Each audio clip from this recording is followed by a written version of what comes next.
What if I told you who you think you are is probably based on how you view other people?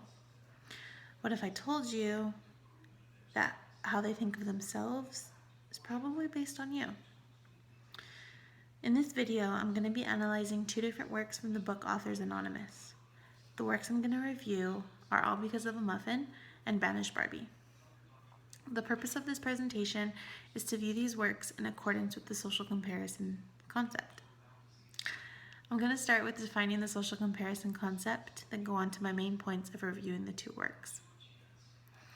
Psychology today defines the social comparison concept, or social comparison theory, as the way we determine our self-worth based on how we stack up against other people.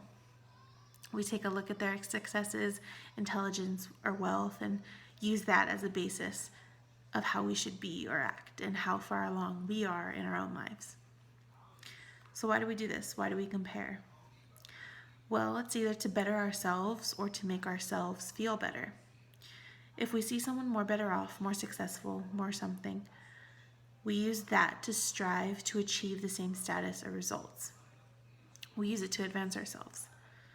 Or we could find someone worse off than us and use that to make ourselves feel better, because at least we're better off than someone, right? It's important to understand this concept because it's such a big part of who we are and how we act. We're constantly making comparisons without even realizing it.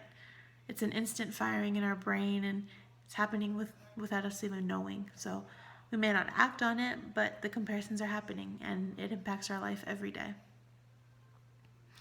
So going into the first work, All Because of a Muffin, though it falls under more of the self-disclosure concepts, I feel like there's definitely some social comparison concepts throughout the poem. The writer saw that people his age were already graduated, holding a good job and in long-term relationships, whereas he was still at a community college, being fired from his first job, still living with his grandma. So the comparisons he made from the people around him made the situation a lot worse. He wouldn't have felt like this he wouldn't have felt so far behind if it wasn't for those comparisons he had made early on. The second work, Banished Barbie, it's a dialogue between a young woman and her identity, and her identity go back and forth. And we see that the woman doesn't really want all that the identity is telling her to do. Her identity tells her to go out, have fun, get wasted, get turned, but she doesn't want to. She's like, I don't want to, but I guess I have to, right? So she feels the obligation to go out and drink and go out and do all this stuff because of the comparison she's made with other people her age.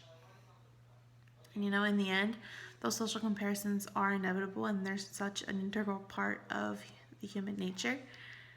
We can't let them get to the root of who we are as individuals. We should be able to stand in our values and assess what we have and who we are without the need to compare it to others. So someone is always going to be more attractive than you, be skinnier than you, or have more money than you. We must find the contentment within ourselves and stop looking at those comparisons because they're not the answer. So what if I told you, when you stop comparing yourself and love what you have, you'll be so much happier and so much more content. Thank you.